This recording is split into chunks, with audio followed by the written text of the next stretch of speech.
language programming, and my title of my dissertation is using advanced vibration techniques to enhance gameplay interaction. My project is using the Xbox One game controller and enhancing what it can do with gameplay feedback.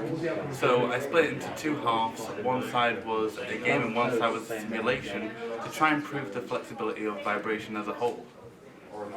My lit review showed that vibration isn't often used that much. It really is a field that needs to be improved upon.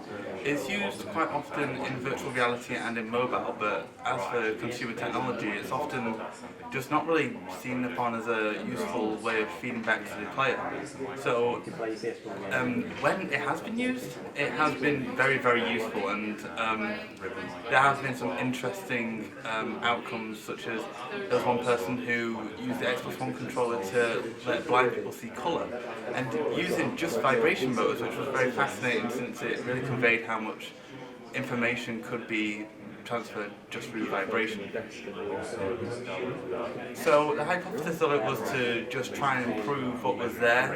One of the game that I made, was just Pong, but the difference was that you could actually see the ball. Where the position of the ball was indicated by the vibration, and the only really outcome I needed of that was to see if people could actually play it with some sort of competency, and it did work.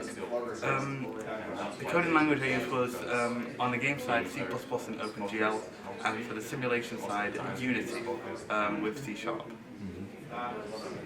So when I tested my project, I tested both sides with 5 different people. I tested on the Pong side whether people thought it enhanced the gameplay experience, whether they thought it was feasible as a gameplay method. And overall, most people thought it was a really good use of the technology, and it really enhanced the game. It wasn't just like a generic game of Pong, and it was just sort of like a user experience sort of questionnaire.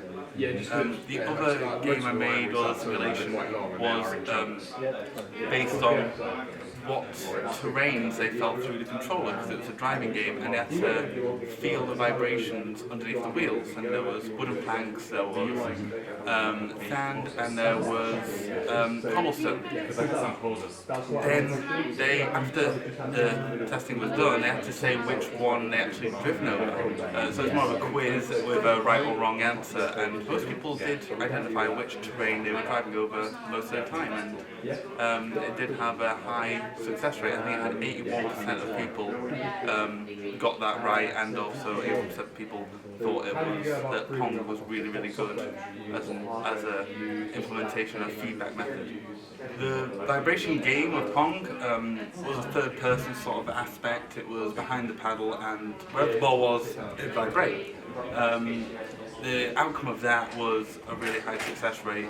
People were really, really happy with the sort of feedback and the sort of addition to gameplay.